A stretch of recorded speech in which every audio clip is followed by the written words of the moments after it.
Hello and welcome back again friends. मैं मनीष सैनी एक बार फिर आपका स्वागत करता हूं। साथियों, आज के वीडियो में डिस्कस करने वाले एक और नई नर्सिंग ऑफिसर की वैकेंसी के अपडेट को लेके, जिसका नोटिफिकेशन साथियों जिपमर के द्वारा रिलीज किया गया है। तो डिटेल में डिस्कस करने वाले हैं, कैसे करना है, क्या करना है। चलिए शुरू करते हैं। सबसे पहले आपको बता दें कि ऑनलाइन जो एप्लीकेशन फॉर्म है साथियों, वो आज से स्टार्ट हो चुके हैं, मतलब 19 अक्टूबर से स्टार्ट हैं। अब यहाँ पर अप्लाई करने की जो लास्ट डेट आपके लिए रखी गई है वो 16 नवंबर रखी गई है। आप इवनिंग तक यहाँ पर अप्लाई कर सकते हैं। इसके अलावा जो आपके एडमिट कार्ड है साथियों, वो 24 नवंबर को रिलीज़ हो जाएंगे, जिसको आप साइट से डाउनलोड कर सकते हैं। उसका भी अपडेट हम आपको देंगे। एग्ज़ाम की अगर बात करें तो जो कि आपका कंप्यूटर बेस्ड एग्ज़ाम होने वाला है, जो कि 2 दिसंबर को है साथियों। तो ये पूरा जो शेड्यूल है आपको ध्यान में रहना चाहिए। चलिए आगे डिस्कस करते हैं। चलिए अब आपको बता देते हैं कि यहाँ पर कितनी वैकेंसी नर्सिंग ऑफिसर की निकाली गई है, क्या 80-20 रिजर्वेशन है कि नहीं है। तो सबसे पहले आपको बता दें कि यहाँ पर नर्सिंग ऑफिसर की जो वैकेंसी निकाली गई हैं साथियों, टोटल पोस्ट यहाँ पर 25 निकाली गई हैं। जनरल के लिए 11 हैं, EWS के लिए 2 हैं, OBC के लिए 6 हैं, SC के लिए 4 हैं और ST के लिए 2 वैकेंसी यहाँ पर रिजर्व की गई हैं। सबसे बड़ा अपडेट यही है कि यहाँ पर 80-20 है वो लागू किया गया है। मतलब ये है कि 80% जो सीटें हैं वो फीमेल्स के लिए रिजर्व हैं और 20% जो सीटें हैं वो मेल कैंडिडेट के लिए रिजर्व रखी गई हैं। जैसा कि उन्होंने बता रखा है कि जिपमर की जो गवर्निंग बॉडी है उन्होंने ये डिसीजन लिया है। चलिए साथियों, अब क्वालिफिकेशंस को लेकर डिस्कस कर लेते हैं। सबसे पहले बता दें कि नर्सिंग ऑफिसर के लिए आपने BSc नर्सिंग ऑनर्स किया हुआ हो या फिर सिंपल आपने BSc नर्सिंग 4 ईयर कोर्स किया हुआ हो तो आप यहाँ पर एलिजिबल हैं। इसके अलावा यदि आपने पोस्ट बेसिक BSc नर्सिंग कर रखा है तो भी यहाँ पर अप्लाई कर सकते हैं और आपको रजिस्टर होना चाहिए किसी भी नर्सिंग काउंसिल में।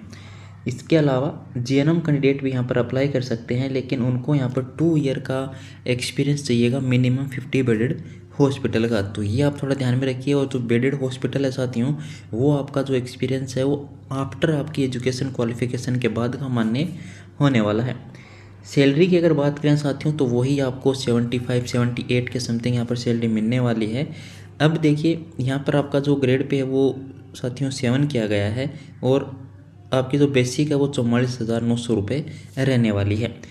मैक्सिमम आपकी जो एज लिमिट है वो 35 ईयर रखी गई है। हालांकि SC ST के हैं तो 5 ईयर का आपको रिलैक्सेशन मिल जाएगा। अगर OBC कैटेगरी के हैं तो आपके लिए 3 ईयर का रिलैक्सेशन दिया गया है। अगर आप जनरल कैटेगरी से हैं तो कोई आपके लिए रिजर्वेशन नहीं है। आपके लिए जो एग्ज़ाम रखा गया है उसके लिए आपके जो क्वालिफाइंग मार्क्स हैं वो भी आप देख लीजिए। जनरल और EWS के लिए 50 हैं। जनरल EWS जो PWD हैं उनके लिए 45 है और SC ST और OBC के लिए सेम रखे गए हैं 40% या परसेंटाइल। देखिए यदि आप सेंट्रल गवर्नमेंट एम्प्लॉयज़ हैं तो यहाँ पर आपके लिए जो सिविलियन जो एम्प्लॉयज़ हैं वो यहाँ पर देखिए साथियों, उनको 5 ईयर का एक्सपीरियंस 5 ईयर का जो एज रिलैक्सेशन है वो दिया गया है जनरल और EWS के लिए। अब डिस्कस करते हैं कि अप्लाई कैसे करना है, क्या एग्ज़ाम सेंटर रह सकते हैं और क्या आपके लिए यहाँ पर फॉर्म फीस रखी गई है। तो आपको अप्लाई ऑनलाइन ही करना है, कहीं भी अपने कोई डॉक्यूमेंट भेजने की आवश्यकता नहीं है।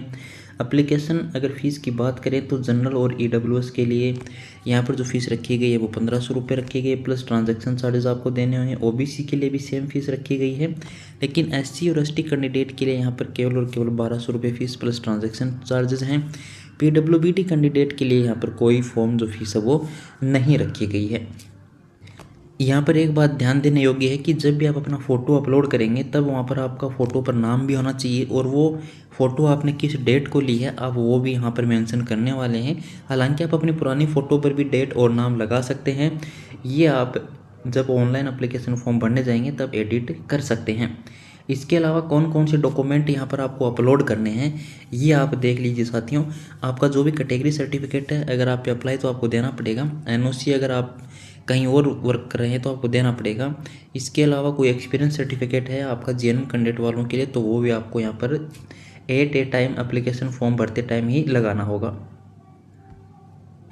अब देखिए साथियों, यहाँ पर जो आपके एग्ज़ाम सेंटर हैं CBT एग्ज़ाम के लिए वो भी यहाँ पर दिए गए हैं। तो सबसे पहले पुडुचेरी और इसके अलावा जो दिल्ली NCR है वो कोलकाता है, मुंबई है, चेन्नई है, कोयम्बटूर है, मदुरई है। तो इन सभी जगह आपके सेंटर रहने वाले हैं। हालांकि यहाँ पर अलग स्टेट में शायद ही कोई एक दिल्ली NCR के अलावा सेंटर दिया गया है। तो आप देख लीजिएगा यहाँ पर अप्लाई करने से पहले ये सारे जो सेंटर हैं, हालांकि इसके अलावा भी हो सकते हैं जैसा कि उन्होंने बता रखा है। इसके अलावा बात करते हैं कि जो आपका सिलेबस है, तो उसके लिए उन्होंने बता रखा है कि जैसे ही अपडेट आएगा हम आपको सिलेबस के बारे में भी अपडेट कर देंगे। मार्किंग को लेकर भी अपडेट देख लीजिए साथियों, यदि आप सही क्वेश्चन करते हैं तो आपको 4 मार्क्स मिलने वाले हैं। यदि आप कोई भी रॉन्ग क्वेश्चन का आंसर देते हैं तो वहाँ पर आपका 1 नंबर वो डिडक्ट कर लिया जाएगा फॉर रिव्यू के लिए, और जो आप क्वेश्चन का आंसर नहीं देंगे उसके लिए कोई नंबर आपको मिलने वाले नहीं है। तो ये आप थोड़ा ध्यान में रखिएगा। आपके 4 नंबर मिलेंगे यदि आपने एक क्वेश्चन को सही कर दिया है तो।